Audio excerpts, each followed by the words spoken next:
We start things off from WRE. Miami real estate agent sentenced for COVID relief fund fraud. Now, we're living in a time right now, ladies and gentlemen, where people are concerned about AI and what is real and what is not real. And, of course, if you follow any of Nick Shirley, you're seeing all of the fraud that has been discovered at all kinds of levels, whether it's state, whether it's city, whether it's individuals. It's a coordinated effort. And here we have another incident, and we just had one here where I live as well. A company was fined $2.6 million for fraud also when it came to COVID relief and these relief programs. So a Miami real estate agent was sentenced to 3.5 years in prison for fraudulently obtaining COVID-19 relief loans and grants under the Paycheck Protection Program and the Economic Injury Disaster Relief Program. Danielle Rendon was accused of submitting fraudulent applications seeking relief funds from the U.S. Small Business Administration and the PPP, according to charges brought against her. She's alleged to have falsified her revenue and payroll and submitted fraudulent IRS tax forms, which resulted in her receiving approximately $381,000. To distribute the funds, she is alleged to have enrolled with a payroll processor to issue fraudulent payroll checks to herself, family members, and friends. Now, there's a lot of things that combined into this story, and she actually still has a Instagram account, as you see here with her Bentley and getting in and out of aircraft, like we see here. And we're going to see a gentleman here talking about her here, but her page is still up. Now, I'm not encouraging you to necessarily go and follow her there, but I noticed that her page is still up despite the fraud.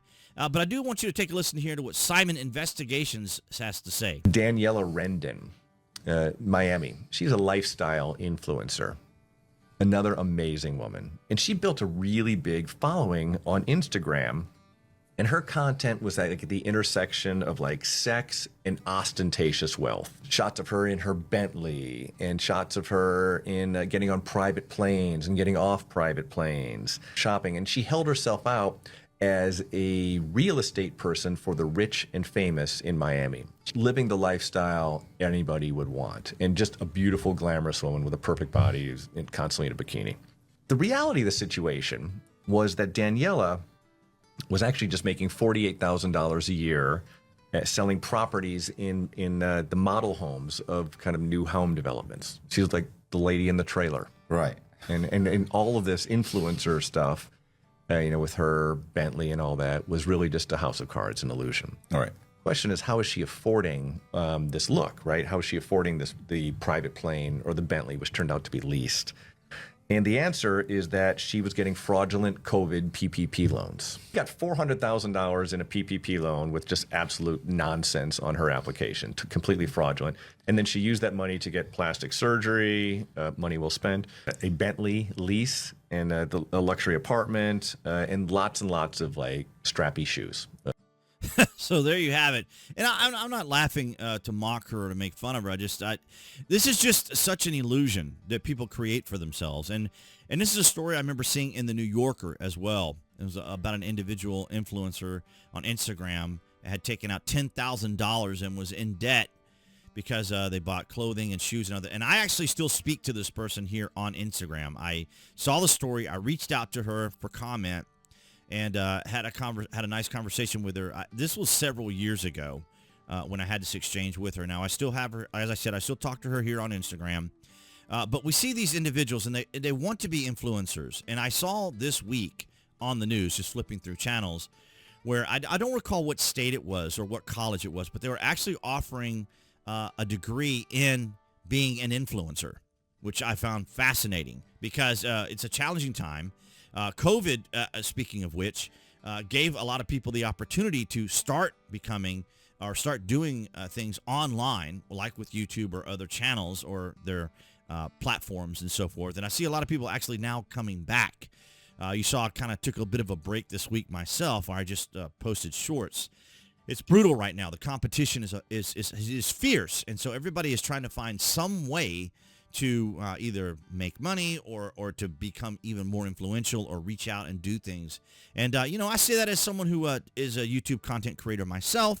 I never have gone out of the way this far to take out any loans and so forth to try to build the business, because a lot of the companies out there, like, for example, if I were to get editor or a thumbnail artist or any of these other people, of course, I'd have to take out a loan. But they can help you with channels sometimes. But I have found, of course, ChatGPT to be one of my better resources and assets here, as it helped me look up a lot of the information that you guys see me cover here.